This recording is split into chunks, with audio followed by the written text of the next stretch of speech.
یہ بیعت نہیں ہے۔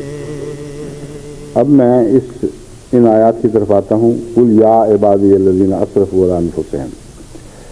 رمضان گزرا ہے، اس میں بہت موقع ملا جماعت کو توبہ کا، استغفار کا، گناہ جھاڑنے کا، اپنے نفوس کے وضو کا اور ان کے غسل کا بھی، اور بہت ہی خوش نصیب ہیں وہ جو رمضان سے دھل کے پاک صاف ہو کر نکلے ہیں۔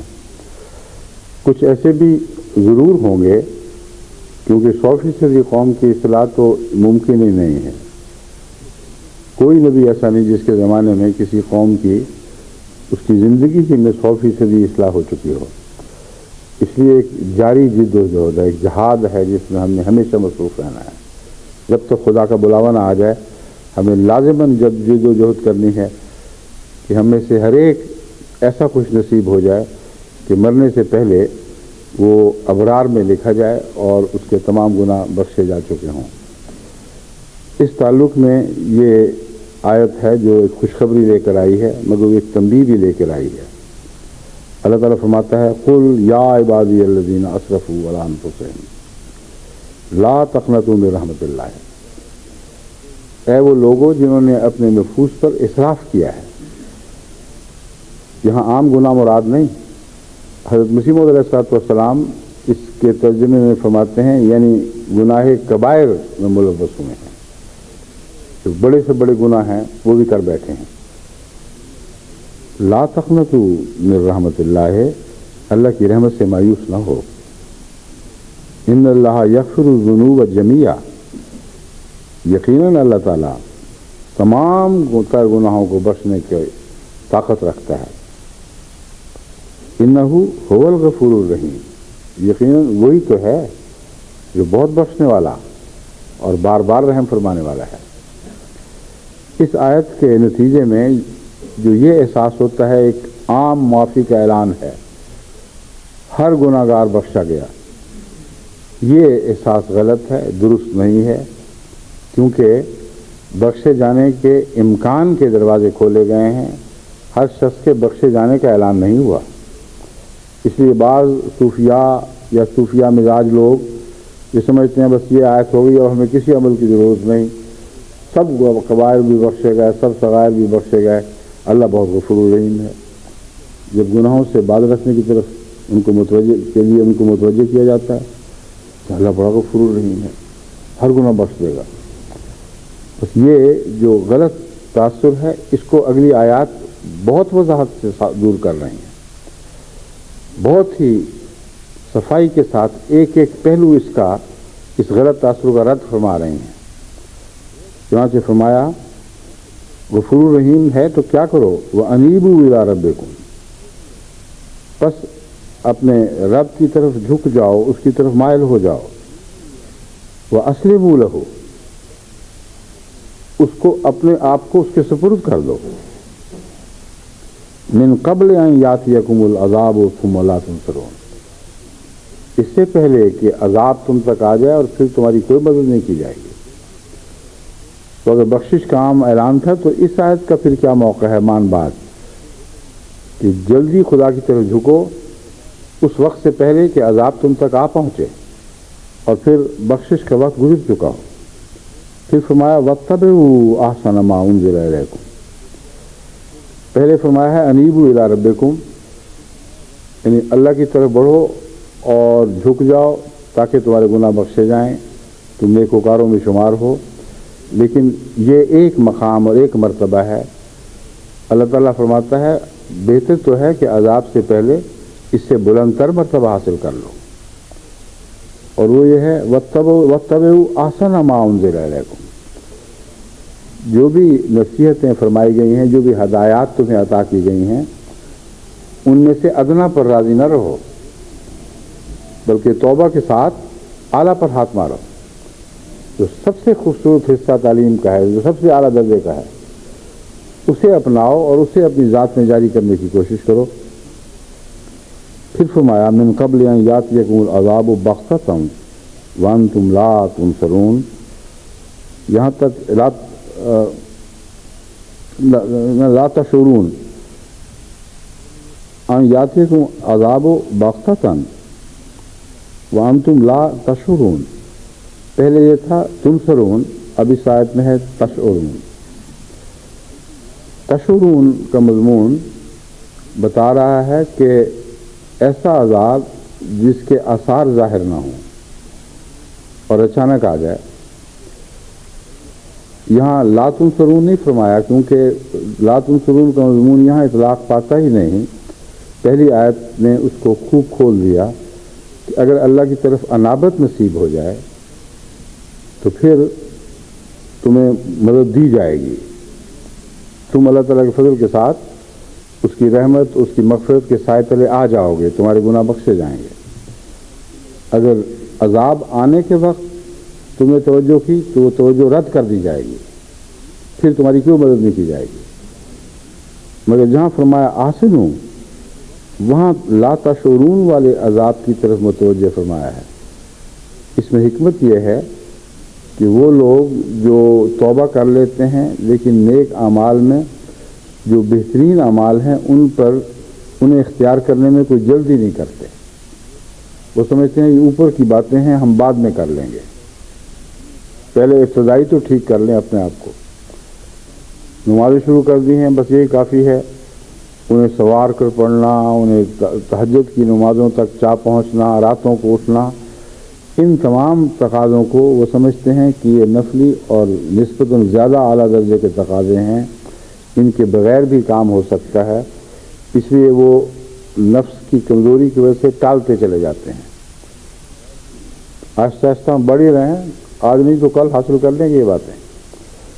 تو اس کی طرف اللہ تعالیٰ متوجہ فرما رہا ہے کہ جو آسن کا حاصل کرنا ہے یہ بہت بڑی بات ہے. پہلی بات سے تمہیں تقویٰ تو نصیب ہو جائے گا، مگر ادنیٰ درجے کا تقویٰ. اور جب تم توبہ کے بعد بہترین حصے پر عمل کی کوشش کرو گے تو تمہارے وجود کی کیا پلٹ جائے گی. اور اس سے پہلے کہ خدا کی کو پکڑ ظاہر ہو جائے جس کو تم محسوس نہ کرو، یعنی وقت تمہارا موت کا وقت آ پہنچے یا عذاب عام ظاہر ہو جائے، اس وقت سے پہلے تم بہترین عمل کر لو. اب یہاں ایک اشکال ہے جس کا ضرور دور کرنا ضروری ہے.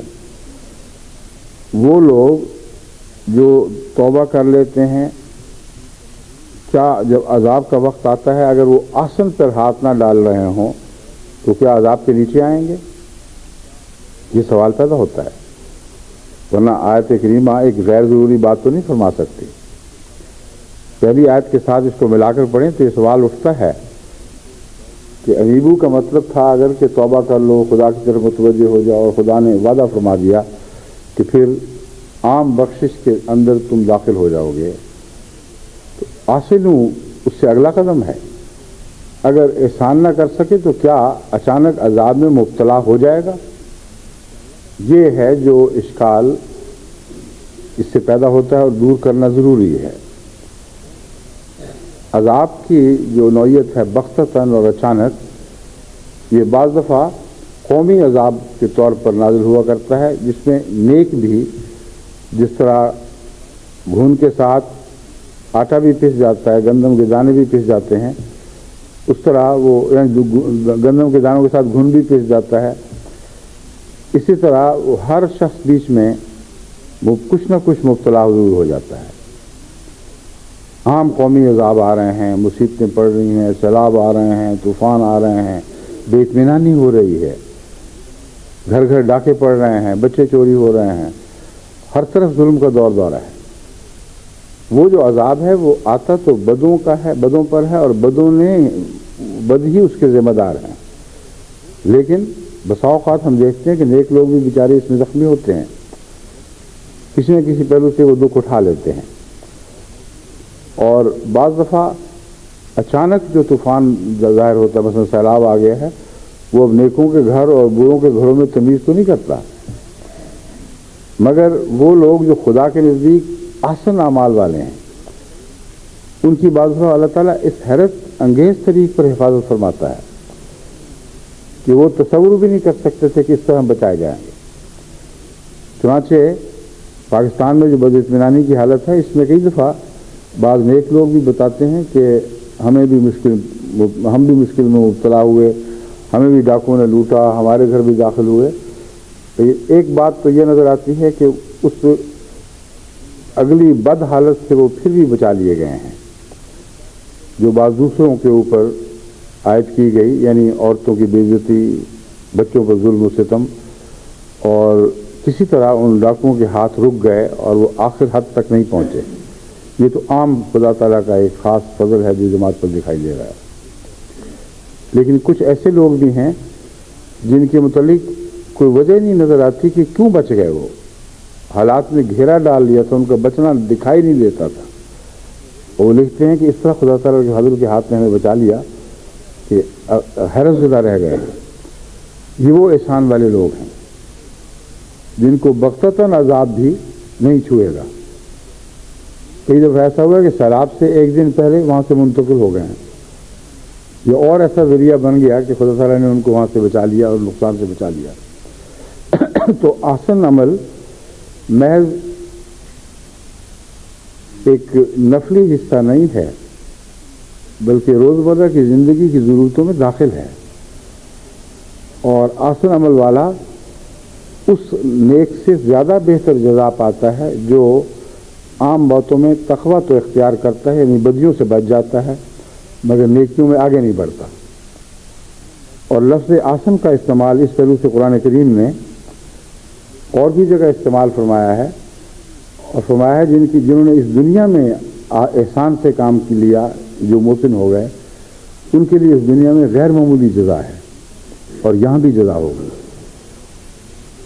تو اس پہلو سے آپ رمضان کے بعد اگر اپنی بدیوں کو دور کرنے کی طرف متوجہ ہیں اور متوجہ رہنا چاہتے ہیں، اور رمضان گزرنے کے بعد اسے الوداع نہیں کہہ بیٹھے، تو پھر اس طرح سے اپنی اصلاح کی کوشش کریں۔ سب سے پہلے انابت ہونی چاہیے، اللہ تعالیٰ کی طرف طبیعت کا جھکاؤ اور میلان۔ یہ جو انابت ہے، یہ جھکاؤ ایسا ہے جو اپنی ذات میں بخشش کے لیے ایک لازمہ ہے۔ جس شخص کا اللہ تعالیٰ کی طرف رجحان نہ ہو، اس پر اس آیت کا کوئی اطلاق نہیں ہوگا کہ یغفر الذنوب جميعا۔ بڑی بے وقوف ہوگا جو یہ سمجھے کہ اللہ تعالیٰ کی طرف میرا میلان ہی کوئی نہیں، رجحان ہی کوئی نہیں، میں مزے سے دنیا میں مبتلا رہوں اور بخشا جاؤں گا۔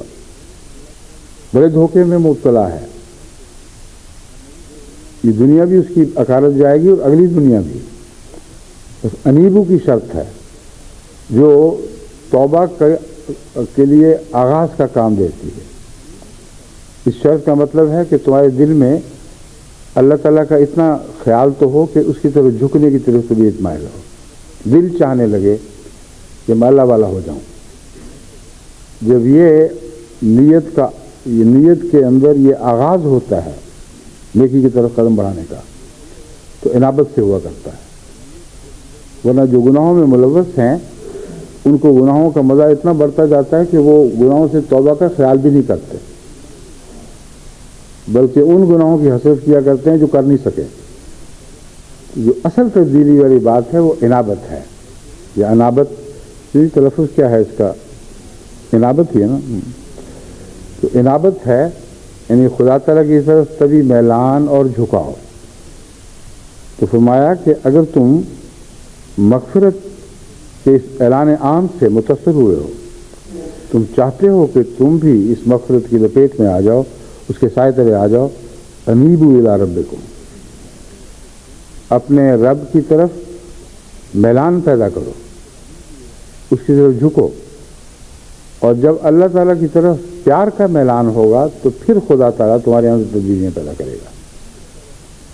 ورنہ خالی باہر بیٹھے خدا سے تعلق کوئی نہ ہو، توبہ توبہ کرتے رہو، کچھ بھی اس توبہ کے معنی نہیں ہے۔ جب انابت ہوگی تو پھر اس سے اگلا قدم اٹھانے کی توفیق ملے گی۔ اسلموا لہ، اپنے آپ کو اس کے سپرد کر دو۔ اگر پیار نہیں ہے، محبت نہیں ہے تو انسان سپرد کیسے کر سکتا ہے؟ یہ تو ناممکن ہے۔ انسان اپنے آپ کو اسی کے سپرد کیا کرتا ہے جس سے محبت ہو جائے۔ تو انیبو میں جو محبت کا مضمون ہے وہ کھول کر بیان کرنا ضروری تھا۔ محبت کے ذریعے اللہ تعالیٰ کی طرف جھکو اور اس کی طرف اس کے سپرد اپنے آپ کو کرتے چلے جاؤ. اور سپردگی میں مغفرت کا مضمون ایک نئی شان کے ساتھ داخل ہے. سپردگی اس موقع پر یہ معنی رکھتی ہے کہ تم اپنی طاقت سے تو اپنے گناہ جھاڑ نہیں سکتے، اپنی طاقت سے تو اپنی برائیاں دور نہیں کر سکتے. اللہ سے پیار پیدا ہو گیا ہے مگر گناہ دور کرنے کی طاقت نہیں ہے. تو اسلموا ان معنوں میں کہ اللہ کو کہو ہم تو تیرے ہو گئے ہیں، تیرے سپرد اپنے آپ کو کر رہے ہیں، اب تو ہی ہے جو ہماری مغفرت کا سامان فرمائے. ایاک نعبد و ایاک نستعین، وہی مضمون ہے جو ایک اور رنگ میں بیان ہوا. ہم نے جو فیصلہ کر لیا ہے کہ تیری عبادت کریں گے اور تیرے سوا کسی کی نہیں کریں گے، تو بڑا مشکل کام ہے. فیصلہ بہت عظیم ہے مگر اس فیصلے پر عمل مشکل ہے. اس لیے ایاک نستعین، تجھ سے ہی مدد مانگتے ہیں. تو جس کے ہو گئے یا جس کے لیے دل میں ایک میلان پیدا ہوا، اس کے سپرد ہونے کے لیے بھی اسی کی مغفرت کی چادر میں یا اسی کی حفاظت کی چادر میں آنا اسلموا کا مضمون ہے. تم اپنے معاملات اس کے سپرد کرتے چلے جاؤ. بس یہ ایک وسیع انسانی تجربہ ہے کہ وہ لوگ جو گناہ سے دور ہٹنے کا ارادہ کرتے ہیں، کوشش کرتے ہیں، طاقت نہیں پاتے. اگر وہ اللہ سے محبت رکھتے ہیں اور خدا کی محبت کے واسطے دے کر زیر اوزاری کے ساتھ متوجہ ہوتے ہیں کہ اے اللہ ہم کیا کریں، ہمیں گناہ نے گھیر لیا ہے، بے اختیاری کا عالم ہے، ہم اپنا معاملہ تیرے سپرد کرتے ہیں، تو جس طرح چاہے ہمیں سب پاک صاف کرے. ایسے لوگوں کی دعائیں ضرور قبول ہوتی ہیں. ناممکن ہے کہ غیبی ہاتھ ان کے گناہوں کو صاف نہ کرنا شروع کرے. بس اسلموا میں وہ سپردگی نہیں ہے جو احسان بلکہ اس سے بھی بڑھ کر ایک معنی رکھتی ہے. وہ سپردگی حضرت ابراہیم کو نصیب ہوئی جن کو اللہ تعالیٰ نے فرمایا اسلموا قال اسلمت لرب العالمین، اپنے آپ کو سپرد کر دو. میں کہا میں تو ہو چکا ہوں تیرا سارا کے سارا. وہ گناہوں سے بچنے والا مضمون نہیں، یہاں گناہوں سے بچنے والا مضمون ہے. اس لیے موقع محل کے مطابق اسلموا کے معنی کیے جائیں گے. اپنے معاملات اللہ کے حوالے کرو مگر دیانتداری و خلوص کے ساتھ اس کی محبت کے نتیجے میں اپنی بے اختیاری، اپنی بے بسی کو اس کے حضور پیش کرتے ہوئے کہہ دو اب ہم تیرے ہو گئے. سپردم بتو مائے خیشرا تو دانی حساب کم و بیشرا. یہ وہ مضمون ہے جو یہاں اسلموا میں بیان ہوا کہ اللہ ہم نے تو اپنا سارا معاملہ تیرے حوالے کر دیا. تو دانی حساب کم و بیشرا، تو جانتا ہے کم کیا ہے اور زیادہ کیا ہے. ہمارے پاس تو اس سے زیادہ کچھ نہیں ہو سکا، ہم سے تو اس سے زیادہ کچھ نہ ہو سکا. جو تھا وہ تیرے حضور حاضر کرتے ہیں. تو اس طرح جو بخشش ہے وہ اللہ تعالیٰ کی سپردگی میں ہوتی ہے، اس کی حفاظت میں ہوتی ہے، اس کی طاقت کے تابع ہوتی ہے، اس کی طاقت کے سہارے ہوتی ہے. اگر ایسا ہو تو بن قبل یاتیکم العذاب ثم لا تنصرون، اگر ایسا نہیں کرو گے تو پھر عذاب میں تمہاری مدد نہیں کی جائے گی. عذاب سے کلیتاً بچانے کا مضمون نہیں ہے یہاں. کسی بھی تکلیف میں تمہاری مدد نہیں کی جائے گی مگر اگر تم یہ اختیار کر لو گے، تقویٰ کیا یہ معیار قائم کر لو گے، اس معیار پر پورے اترو گے تو عذاب آئے گا بھی تو ہم تمہیں ضرور مدد دیں گے. اور یہ وعدہ جو ہے یہ ایک عام وعدہ ہے جو بلا استثناء ہمیشہ ان مسلمانوں کے حق میں جو اپنے آپ کو خدا کے سپرد کرتے ہیں ضرور پورا کیا جاتا ہے. تو جماعت احمدیہ اس سے استفادہ کرے. یہ زمانہ تکلیفوں کا اور عذابوں کا زمانہ ہے. سب دنیا میں بے چینی پھیل گئی ہے، ہر جگہ سے امن اٹھ رہا ہے، طرح طرح کی مشکلات درپیش ہیں. وہ امراض جو پہلے دب گئی تھیں وہ پھر اٹھ کھڑی ہوئی ہیں، یعنی بدنی امراض بھی اور اخلاقی امراض بھی اور تمدنی امراض بھی. اب دیکھیں یہاں جس طرح وہ تعصبات قومی تعصبات کا بھوت سر اٹھا رہا ہے، چند سال پہلے اس کو آپ تصور بھی نہیں کر سکتے۔ ہر قوم میں بے چینی ہے، ایک بے قراری ہے، اس کا اظہار وہ اس طرح کرتے ہیں کہ معصوموں پر ظلم کرتے ہیں۔ اور یہ عجیب انداز ہے اس زمانے کا کہ ہر وہ چیز جو انہیں بے چین کرتی ہے اس کے نتیجے میں دوسروں کو اور بھی زیادہ بے چین کر دیتے ہیں۔ اسی زمانے کو اللہ تعالیٰ فرماتا ہے گھاٹے کا زمانہ، نقصان کا زمانہ، جو عمل کرو ٹیڑھا کرو، جو بات کرو الٹی کرو۔ تو اس زمانے میں اگر بچنا ہے تو انیبو الی اللہ کے ذریعے اللہ تعالیٰ کی طرف متوجہ ہوں، اس کی محبت کا آغاز کر دیں۔ ایک دم تو تمام تر محبت اللہ تعالیٰ سے نہیں ہو سکتی، اس کا خیال دل میں آنا شروع ہو جائے، یہ احساس پیدا ہونا شروع ہو جائے کہ اللہ کے بغیر تو کچھ بھی نہیں ہے۔ یہ خلا محسوس ہو کہ ہمیں خدا تعالیٰ کی جو محبت محسوس ہونی چاہیے تھی وہ محسوس نہیں ہو رہی۔ نمازیں خالی ہیں، ذکر خالی ہے، دن رات دنیا کے کاموں میں لگے ہوئے ہیں، لیکن بار بار دھیان اللہ کی طرف نہیں جاتا۔ اس مرض کو دور کریں اور اللہ تعالیٰ کا پیار پیدا کرنے کی کوشش کریں، یعنی اس حد تک کم سے کم اتنا پیار کہ دل مائل تو ہو، یاد تو آئے خدا۔ جب یاد آئے تو پھر اس حوالے سے اپنے نقائص کو دور کرنے کے لیے اپنے آپ کو خدا کے سپرد کرنا شروع کر دیں۔ اللہ میاں اب تو پاک ہے، تو اعلیٰ ہے، تو عرفہ ہے، تو عظیم ہے۔ ہم تو جب غور کرتے ہیں تو ہم لگتا ہے کہ تیرے لائق قابل ہی نہیں ہے، کیا کریں، مگر دل چاہتا ہے کہ تیرے قابل ہو جائیں۔ اس وجہ سے تو ہم پر رحم فرما اور ہمیں سنبھال لے۔ تو اصل کا مضمون یہاں سنبھالنے کے معنوں میں ہے۔ اس کے بعد فرمایا وَاتَّبِعُوا أَحْسَنَ مَا أُنزِلَ إِلَيْكُمْ۔ جب تم سنبھالے جاؤ گے تو پھر اگلا قدم ضرور اٹھانا۔ جو ابتدائی نیکیاں تمہیں نصیب ہیں ان پر بیٹھ نہ رہنا، تم پر تسلی نہ پا جانا، کیونکہ نیکیوں کی راہ تو ایک لامتناہی آگے بڑھنے والی راہ ہے، اور خدا تعالیٰ کی طرف مسلسل حرکت ہے جو حقیقی حسن پیدا کرتی ہے۔ چند باتیں حاصل کر کے، چند بدیوں سے بچ کر تم حقیقت میں نیک انجام کو نہیں پہنچ سکتے جب تک اس راہ میں اگلے قدم نہ اٹھاؤ، اگلی منزلیں بھی طے نہ کرو، اور وہ احسان کی منازل ہیں۔ قرآن کریم کی ایک دوسری آیت میں جس میں درجہ بدرجہ مستقل احسان کی طرف سفر کا ذکر ہے، میں پہلے بھی ایک خطبے میں روشنی ڈال چکا ہوں، بس اس میں زیادہ تفصیل میں نہیں جاتا۔ مگر یاد رکھیں کہ احسان والی جو منزل ہے وہ آپ کو ایسے عذاب سے بھی بچائے گی جس کا تصور بھی نہیں کر سکتے۔ تنصرون اور اس میں یہ فرق ہے، اگر عذاب ایسا آئے کہ ابھی زندہ ہو انسان، ہوش میں ہو، مدد مانگ سکتا ہو، تبھی اس کی مدد کی جائے گی نا۔ لیکن یہ ایسا عذاب جس کا پتہ ہی نہ چلے، آئے اور آپ کو کالعدم کر دے، بھسم کر دے، اگر واق کا عذاب ہے، اگر سیلاب کا عذاب ہے تو غرق کر دے، اس وقت آپ کیا مدد مانگیں گے؟ اگر سوتے میں ایسا واقعہ ہو جائے اور اتنا اچانک ہو کہ ہوش بھی نہ رہے کہ کیا ہو رہا ہے۔ جو احسان کے دائرے میں داخل ہوتے ہیں ان کو خدا تعالیٰ کی خوشخبری ہے، ان کو ایسے عذاب کی اچانک پہنچنے والی تکلیفوں سے بھی بچایا جائے گا، اللہ تعالیٰ ان کی حفاظت فرمائے گا۔ ان تقول نفس یا حسرۃ علی ما فرطت فی جنب اللہ، اگر تم ایسا نہیں کرو گے تو پھر حسرت کے سوا تمہارا کوئی انجام نہیں۔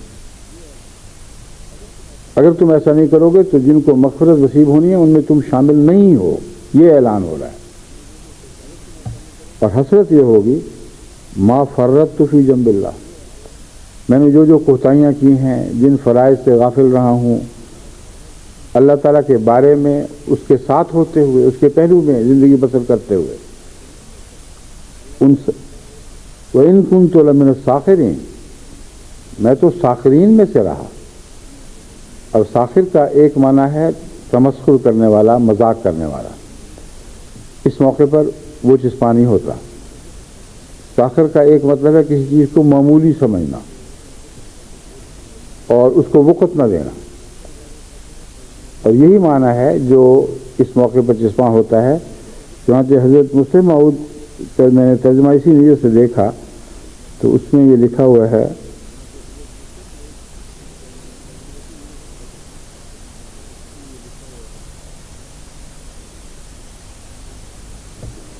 ساخرون والی آیت کا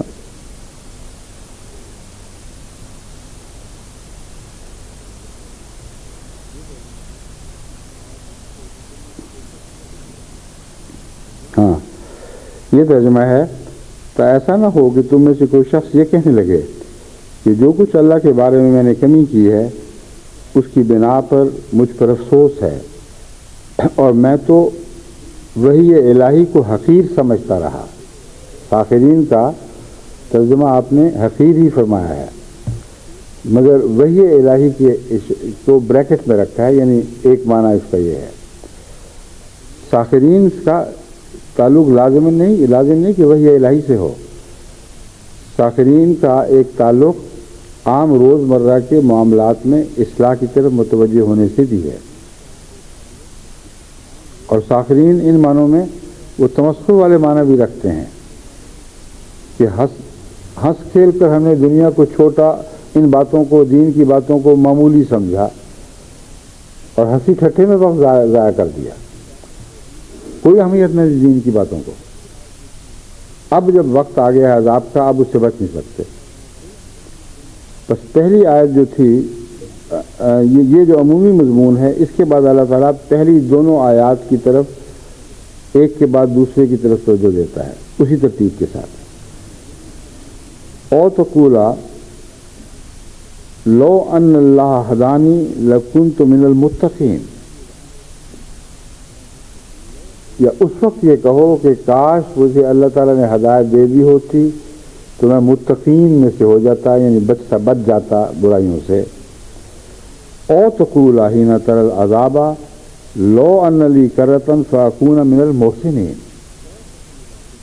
تو پہلی آیت کا مضمون میں نے تقویٰ سے جو باندھا تھا، قرآن کریم اس کو درست ثابت فرما رہا ہے.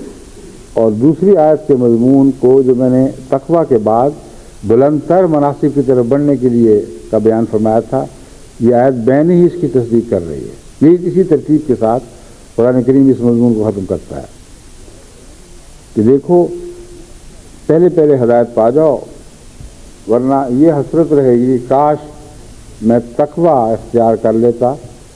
اور اس عذاب کے بعد چونکہ تقویٰ کی طرف لوٹنے کی کوئی صورت نہیں ہوگی، یہ اس طرف اشارہ ہے. جب خدا کی پکڑ آ جائے پھر ان اللہ یغفر الذنوب جمیعا والی بات ختم ہو چکی ہوتی ہے. پھر تم یہ نہیں کہہ سکتے کہ کوئی بات نہیں اللہ مجھے بخش دے گا. اس وقت سوائے اس کے کچھ نہیں کہہ سکتے کاش اس وقت سے پہلے میں تقوی اختیار کر چکا ہوتا اور امن میں آ جاتا. اور پھر فرمایا وَتَقُولَ حِينَ تَرَى الْعَذَابَ لَوْ أَنَّ لِي كَرَّةً فَأَكُونَ مِنَ الْمُحْسِنِينَ.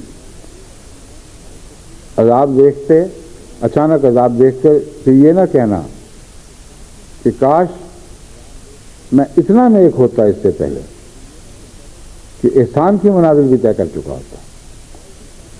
تو بعض دفعہ عذاب کے وقت محض توبہ کی طرف توجہ نہیں ہوتی، بلکہ اور بھی زیادہ بلند مراتب کو حاصل کرنے کی طرف توجہ ہوتی ہے. اس کی وجہ یہ ہے کہ وہ لوگ جو ان مراتب کو حاصل کرتے ہیں وہ یاد آ جاتے ہیں اور انسان سمجھتا ہے کہ اوہ ہو میری زندگی میں وہ بھی تو تھا، وہ بھی تو تھا، وہ بھی تو تھا. کیسے اعلیٰ پائے کے لوگ تھے، کس طرح انہوں نے خدا کے حضور رکوع و سجود میں زندگیاں گزاریں، کس طرح خدا کی عبادتیں کیں، کس طرح خدا کے معاملات میں انہوں نے اپنے آپ کو حسین تر بنایا، یعنی محسنین ان معنوں میں بنے. اور بندوں کے معاملات میں ان کا سلوک حسین سے حسین تر ہوتا چلا گیا. وہ محض عدل پر قائم نہ رہے بلکہ احسان کا سلوک کرنے لگے. یہ جو حسرتیں ہیں یہ جب آئیں گی تو پھر یہ وقت نہیں رہے گا. بس یہ توجہ ہے، یہ امور ہیں جن کی طرف توجہ کرنی لازم ہے، ہم میں سے ہر ایک کے لیے لازم ہے. موت آج نہیں تو کل آنی ہی آنی ہے، کوئی اس سے بچ نہیں سکتا. اور ساخرین والی بات پھر پیدا نہ ہو. موت کے وقت یہ حسرت نہ لیے بیٹھیں. عذاب سے مراد صرف وہ ظاہری عذاب جو ہوئے وہ نہیں ہیں، بلکہ جو طرز بیان ہے اس میں موت کا وقت بھی اس میں داخل ہے. اور جب موت آ جائے گی تو لاکھ زور ماریں آپ، واپسی ہو ہی نہیں سکتی. اس وقت کی حسرتیں کسی کام نہیں آئیں. اور بعض لوگ سمجھتے ہیں کہ مرتے وقت اس نے توبہ کر لی تھی اس لیے ٹھیک ہے. یہ وہم ہے. فرعون نے بھی تو مرتے وقت توبہ کی تھی، تب خدا نے اس کی طرف توجہ دی. اس کی اس توبہ کو رد کر دیا. ہاں، اسے عبرت کا نشان بنانے کے لیے وعدہ کیا کہ ہم تیرے جسم کو رکھیں گے. تو ایسی حالت تک نہیں پہنچنا. اور چونکہ اچانک آئے گی موت، یا بعض عذاب بھی اچانک آتے ہیں، اس لیے پتہ ہی کچھ نہیں کب آ جائے. اس سے پہلے وقت ہے. کچھ کرنا ہے تو کر لو. اور یہ زندگی عارضی ہے. دن جو لمبے بھی دکھائی دے وہ بھی گزر ہی جاتے ہیں. بعض لوگوں کو رمضان بڑا لمبا دکھائی دیتا تھا، 1 مہینہ گزرے گا پورا، وہ گزر ہی گیا. دیکھتے دیکھتے ایام معدودات ہی ہو جاتے ہیں. جب وقت ٹل جائے، گزر جائے، تو ایام معدودات کے سوا کچھ بھی دکھائی نہیں دیتا. گزرا ہوا وقت ہمیشہ چھوٹا ہوتا چلا جاتا ہے. کبھی قیامت کے بعد لوگ کہیں گے ہم تو 1 دن یا 1 دن کا کچھ حصہ رہے، اس سے زیادہ تو ہمیں کچھ نہیں ملا. تو وقت تو گزرنا ہے، اور یہ زندگی لازماً گزر جائے گی. آج نہیں تو کل گزر جائے گی، کل نہیں تو پرسوں. 1000 سال بھی رہیں تب بھی گزرنی ہی گزرنی ہے. اور وہ وقت آ جائے گا جس وقت کے بعد پھر کوئی پیچھے ہٹنا نہیں، سوائے حسرتوں کے کچھ باقی نہیں رہ جاتا. اس لیے زندگی میں جب تک توفیق ہے توبہ کرو، استغفار کرو. اور قرآن کریم دیکھو کتنا آسان طریقہ بیان فرمایا ہے، انیبوا الی اللہ. محبت میں کون سی مشکل ہے؟ پیار میں کون سی دقت ہے؟ اللہ تعالیٰ کی تمنا تو دل میں پیدا کر لو، اس کا خیال لانا شروع کرو دل میں. صبح، دوپہر، شام، جب بھی خدا تعالیٰ کے احسانات پر نظر کرو جو ہر انسان پر، بندگی کے ہر ذرے پر، کائنات کے ہر ذرے پر ہیں، اس کو یاد کرتے ہوئے پھر یہ سوچا کرو کاش ہم بھی وہ ہوتے جو خدا کے مقربین میں شمار ہو سکتے. کاش ہمیں بھی قرب الہی کی علامتیں ظاہر ہوتی. یہ تمنا پیدا کرنا آپ کا کام ہے. پھر اصل میں کوئی مضمون لازماً اس کے نتیجے میں پیدا ہوگا اگر تمنا سچی تھی. تمنا سچی ہے تو خیال خود بخود ابھرے گا. ہم کیسے یہ کام کریں؟ مشکل ہے. تو اپنا معاملہ اللہ کے سپرد کرو، چھوڑ دو اس کے اوپر. ایاک نعبد و ایاک نستعین کی صدائیں لگاؤ. تو اللہ ہم چاہتے ہیں، کر نہیں سکتے، کچھ کر ہماری مدد کو، ہمیں سمیٹ لے، ہمارا حامی و ناصر ہو جا، ہمارا رفیق ہو جا، ہمارا حفیظ ہو جا. یہ دعائیں اس بے اختیاری کے نتیجے میں پیدا ہوتی ہیں جو انیبو الی اللہ کے حکم پر عمل کے بعد پیدا ہوا کرتی ہیں، پہلے نہیں ہو سکتی. حضرت مسیح موعود علیہ السلام نے اس آیت کریمہ جو پہلی آیت کریمہ ہے اس سے بہت ہی عظیم عارفانہ مضامین نکالے ہیں. اس وقت جتنا سا وقت رہ گیا ہے اس میں چند آپ کے ارشادات میں آپ کے سامنے رکھتا ہوں، اور اگر خیال یہ ہے کہ شاید بہت سا حصہ بچے گا تو انشاءاللہ آئندہ جمعے میں آپ کے سامنے اس کو پیش کر دوں گا. اس آیت کا ترجمہ کرتے ہوئے حضرت مسیح علیہ السلام فرماتے ہیں کہ اے میرے غلاموں جنہوں نے اپنے نفسوں پر زیادتی کی ہے. یعنی اللہ تعالیٰ حضرت صلی اللہ علیہ وآلہ وسلم کو حکم دیتا ہے کہ تو کہہ کہ اے میرے غلاموں.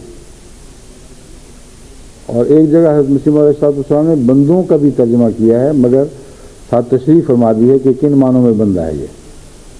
اور پہلے میں نے غلاموں والے اقتباسات لیے ہیں کیونکہ بندے تو خدا کے ہی ہیں سارے.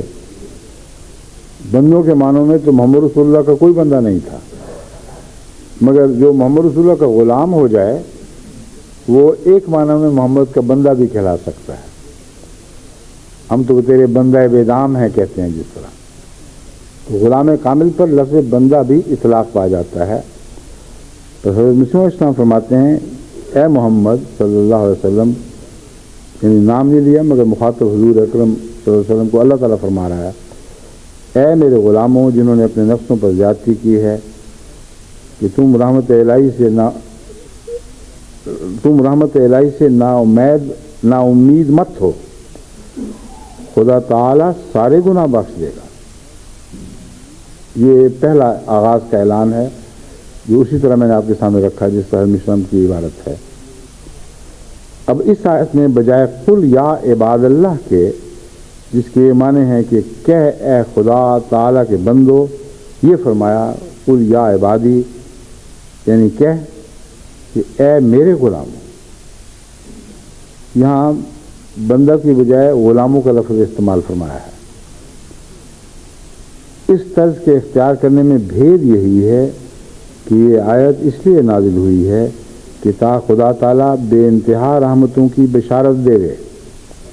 یہ وہ لطیف معرفت کا نقطہ ہے جو کسی مفسر نے حضرت مسیح موعود علیہ السلام کے سوا بیان نہیں کیا۔ اور میں محمد رسول اب خود بخود خدا کہہ سکتا تھا اے میرے بندو میں سارے گناہ بخش دوں گا، لیکن امید کے لیے کوئی نمونہ تو سامنے ہو، بے انتہا رحمتوں کا کوئی نشان تو ہو۔ حضرت مسیح علیہ السلام فرما رہے ہیں اس وجہ سے محمد رسول اللہ کو حکم دیا تو کہہ دے، یہ خدا ان بندوں کو تو اس طرح دکھائی نہیں دے رہا جیسے تو ان کو دکھائی دے رہا ہے، اور جو بیچارہ گناہگار اور ادنا حالتوں میں ہے اس کو ویسے بھی خدا دکھائی نہیں دے سکتا، یعنی اپنے نشانات اور اپنی صفات کے ذریعے بھی دکھائی نہیں دیا کرتا۔ لیکن نبی کا وجود ایسا ہے کہ وہ ناممکن ہے کہ نظر نہ آئے۔ اس کے حسن تو اس کے مخالفین، اس کے معاندین کو بھی دکھائی دے رہا ہوتا ہے۔ تو امید کو پوری طرح مستحکم اور قائم کرنے کے لیے حضرت مسیح علیہ السلام فرماتے ہیں کہ محمد رسول اللہ کے ذریعے اعلان کروایا ہے۔ وہ مجسم رحمت سامنے کھڑا تھا، وہ ایسی رحمت تھی جو آنکھوں سے دکھائی دیتی تھی، اندھے بھی جانتے تھے کہ رحمان ہے اور رحیم ہے، یعنی خدا کے تابع اس کی صفات رکھنے والا انسان ہے۔ فرمایا بھید یہی ہے کہ یہ آیت اس لیے نازل ہوئی کہ تا خدا تعالیٰ بے انتہا رحمتوں کی بشارت دے دے، اور جو لوگ کثرت گناہوں سے دل شکستہ ہیں ان کو تسکین بخشے۔ تو اللہ جل شانہ نے اس آیت میں چاہا کہ اپنی رحمتوں کا ایک نمونہ پیش کرے۔ وہ کون سا نمونہ ہے؟ اپنی رحمتوں کا ایک نمونہ پیش کرے اور بندے کو دکھلا دے کہ میں کہاں تک اپنے وفادار بندوں کو انعامات خاصہ سے مشرف کرتا ہوں۔ اور پھر اس میں جو مضمون حضرت مسیح علیہ السلام نے اس بیان کے ذریعے خود نمایاں کر دیا ہے، وہ یہ ہے کہ بخشش مقصود نہیں ہے، بخشش تو ایک منفی صفت ہے، جو گناہ ہو گئے ان سے نظر پھیر لی، چلو کچھ نہیں کہتے، سزا نہیں دیتے۔ اللہ تعالیٰ صرف اس لیے تو تمہیں اپنی طرف نہیں بلاتا، اللہ تعالیٰ نے تمہیں اعلیٰ مقاصد کے لیے پیدا فرمایا ہے، جن میں اس کی رحمت کا نزول ہی ہے جس کی خاطر انسان کو پیدا کیا گیا ہے، جو عبادت کے ذریعے حاصل ہوتی ہے۔ بس یعبدون کا مضمون بھی یہی ہے کہ تاکہ تم ان تمام اعلیٰ رحمتوں کو پا جاؤ جن کی خاطر خدا نے تمہیں پیدا فرمایا ہے۔ اور آن حضرت صلی اللہ علیہ وسلم کے ذریعے اس اعلان عام کروانے کی یہی حکمت ہے کہ تمہیں پتہ چلے کہ یہ آیت اس طرح بلا رہی ہے، قل یا عبادی، اے میرے بندو، دیکھو تو صحیح کہ خدا کتنا رحمان ہے، کتنا رحیم ہے، کتنی بخشیں کرنے والا ہے، اور میں اس کا نمونہ تمہارے سامنے کھڑا ہوں۔ بس آن حضرت صلی اللہ علیہ وسلم اس بات کے نمونہ تو نہیں تھے کہ کثرت سے گناہ نعوذ باللہ من ذالک سرزد ہوتے رہتے تھے اور معافی ہو جاتی تھی۔ نمونہ دیا ہے رحمتوں کی انتہا کا، بس بخشش کے معاملے کو محض پہلی منزل کے طور پر پیش کیا جائے۔ لا یغفر الذنوب جمیعا کا جو وعدہ ہے اس میں بخشش کے بعد کے مضمون کی طرف کل یا عبادی کہہ کر توجہ دلا دی گئی۔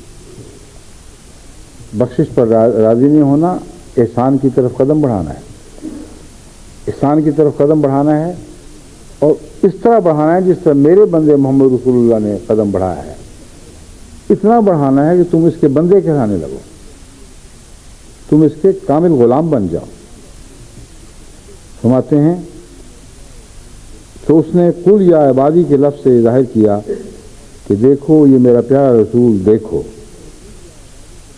دیکھو یہ میرا پیارا رسول، دیکھو یہ برگزیدہ بندہ کہ کمال عطا سے کس درجے تک پہنچا کہ اب جو کچھ میرا ہے وہ اس کا ہے۔ جو شخص نجات چاہتا ہے وہ اس کا غلام ہو جائے، یعنی ایسا اس کی اطاعت میں ہو جائے کہ گویا اس کا غلام ہے، تب وہ گو کیسے ہی پہلے گناہ گار تھا بخشا جاوے گا۔ بخشش بھی مشروط ہے حضرت صلی اللہ علیہ وسلم کی اطاعت کاملہ سے، اور یہ اطاعت کاملہ نصیب تو رفتہ رفتہ ہوتی ہے، مگر اس کا رجحان جو ہے وہ اصل منہ سے بنتا ہے۔ جو شخص اپنے آپ کو محمد رسول اللہ کی سنت کے سپرد کرے گا وہ اصل منہ کے صحیح معنی کا حق ادا کرے گا، اور امر واقعہ یہ ہے کہ یہ وہ وجود ہے جس کے ساتھ سپردگی کا رشتہ جو ہے وہ ہر خطرے سے بچا لیتا ہے۔ کوئی انسان دنیا میں ایسا پیدا نہیں ہوا، خواہ وہ نبی ہو یا غیر نبی، جس کی حفاظت میں آ کر انسان ہر قسم کے خطرات سے ایسے بچ سکتا ہے جیسے حضرت محمد مصطفیٰ صلی اللہ علیہ وآلہ وسلم کی حفاظت میں آنے سے انسان خطرات سے بچتا ہے۔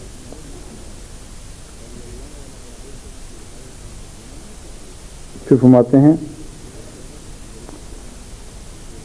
جاننا چاہیے کہ اب کا لفظ لغت عرب میں غلام کے معنوں پر بھی بولا جاتا ہے، جیسا کہ اللہ جل شانہ فرماتا ہے وَالْعَبْدُ مُؤْمِنٌ خَيْرٌ مِّن مُشْرِكٍ۔ یاد رکھو عبد کا لفظ صرف بندے یعنی خدا کے ان معنوں میں بندے کہ خدا کی تخلیق ہو، صرف اس جگہ استعمال نہیں ہوتا، بلکہ ایسے لفظ کے لیے بھی، ایسے شخص کے لیے بھی استعمال ہوتا ہے جو عام انسان ہے، عبد بمعنی انسان، لیکن غلام انسان۔ عبد سے مراد کسی کا بندہ ان معنوں میں نہیں جیسے خدا کی مخلوق ہے، انسان تو عام ہے اور خدا ہی کی مخلوق ہے، مگر کسی کا عبد تب بنے گا اگر وہ اس کا غلام ہو جائے، اس کا اپنا کچھ نہ رہے، کلیتاً اس کے آقا کا ہو چکا ہو۔ تو ان معنوں میں حضرت مسیح علیہ السلام فرماتے ہیں کہ لفظ عبد یہاں استعمال ہوا ہے۔ اس آیت میں اس بات کی طرف اشارہ ہے کہ جو شخص اپنی نجات چاہتا ہے وہ اس نبی سے غلامی کی نسبت پیدا کرے، یعنی اس کے حکم سے باہر نہ جاوے اور اس کے دامن اطاعت سے اپنے تئیں وابستہ جانے جیسا کہ غلام جانتا ہے، تب وہ نجات پائے گا۔ اس مقام میں ان کور باطن نام کے مواحدوں پر افسوس آتا ہے کہ جو ہمارے نبی صلی اللہ علیہ وآلہ وسلم سے یہاں تک بغض رکھتے ہیں کہ ان کے نزدیک یہ نام کہ غلام نبی، غلام رسول، غلام مصطفیٰ، غلام احمد، غلام محمد شرک میں داخل ہے۔ بعض ایسے بھی جاہل مواحدین کہلاتے ہیں، وہ کہتے ہیں یہ نام ہی مشرکانہ ہے۔ غلام محمد رسول اللہ کا غلام تو انسان خدا کیسے ہو؟ وہ جاہل سمجھتے نہیں کہ اللہ تعالیٰ نے اسی آیت میں ان کے اس اعتراض کو کلیتاً ہمیشہ کے لیے رد فرما دیا ہے۔ حضرت صلی اللہ علیہ وسلم کو واضح ہدایت دی جا رہی ہے یہ اعلان کر کہ اے میرے بندو یا میرے غلاموں۔ جہاں بندے کا مضمون ہے، حضرت مسیح علیہ السلام اس مضمون کو بھی خوب کھول رہے ہیں، یعنی اس معنی کو رد نہیں فرما رہا ہے، عام بندوں کو سمجھانے کے لیے فرماتے ہیں اس کا معنی غلام کا بھی ہے، اس لیے غلام کے معنوں میں سوچو تو تمہارے دل میں کوئی بھی شرک کا وہمہ پیدا نہیں ہوگا، اور اس کی تفصیل فرماتے ہیں، وجہ فرماتے ہیں کیوں فرمایا گیا۔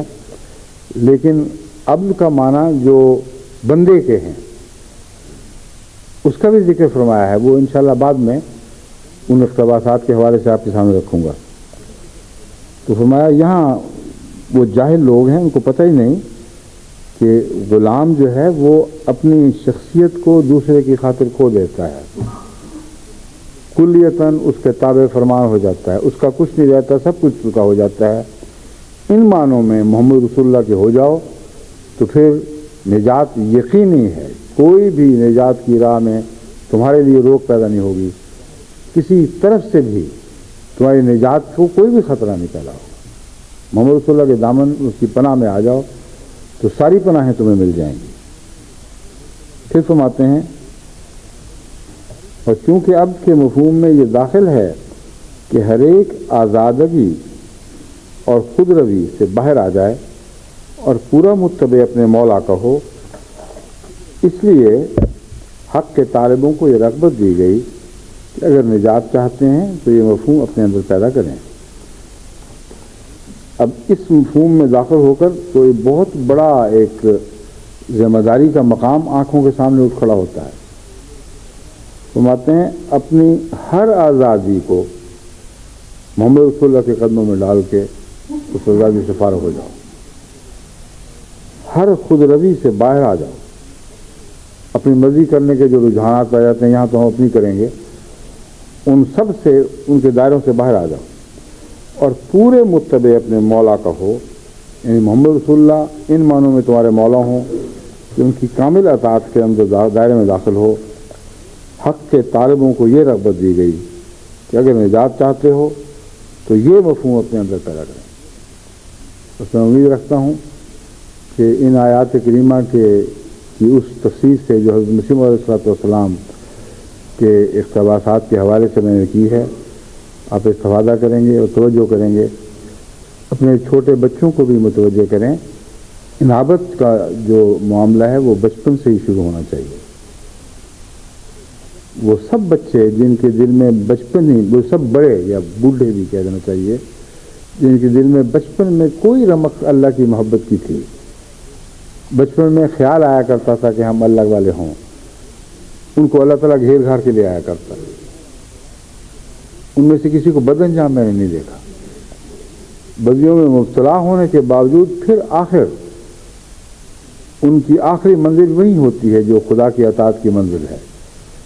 تو اپنے بچوں پر رحم فرمائیں، ان کو بچپن ہی سے انابت کا مضمون سکھائیں، اور جو بے راہ رو ہیں ان کو سختی سے مشکل مقامات کی طرف بلانے کی بجائے انابت کے ذریعے ان کے دل میں داخل ہوں۔ اس کے لیے ہر دروازہ کھلا رہتا ہے، تو خدا کے لیے کبھی تو اللہ کی سوچا کرو، کبھی تو اس کی طرف جھکنے کی توجہ پیدا کرو، کبھی تو اس کی طرف مائل ہوا کرو۔ یہ آواز جو ہے شاید ہی کوئی بدبخت ہو جو اس کو رد کرے۔ تو اللہ تعالیٰ ہمارا حامی و ناصر ہو۔ میں ان معنوں میں اس رمضان کی خیر و برکت کو اپنے لیے دائمی کرنے کی توفیق بخشے۔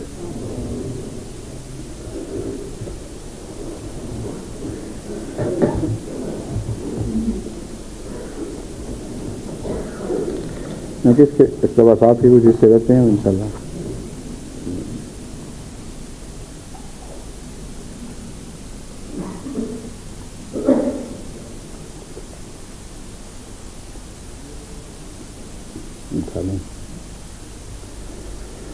الحمد لله نحمده ونستعينه ونستغفره ونؤمن به ونتوكل عليه ونعوذ بالله من شرور أنفسنا ومن سيئات أعمالنا من يهده الله فلا مضل له ومن يضلله فلا هادي له ونشهد أن لا إله إلا الله وحده لا شريك له ونشهد أن محمدا عبده ورسوله عباد الله رحمكم الله إن الله يأمر بالعدل والإحسان وإيتاء ذي القربى وينهى عن الفحشاء والمنكر والبغي يعظكم لعلكم تذكرون اذکروا اذکرکم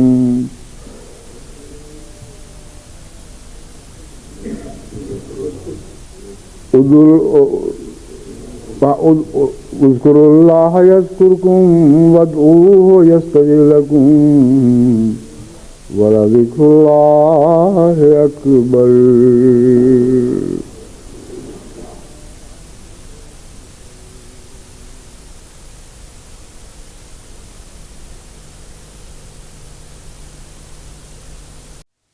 یہ بیعت نہیں ہے، یہ سودا ہے دل کا، جہاں میں نہیں ہے کوئی مول اس کا.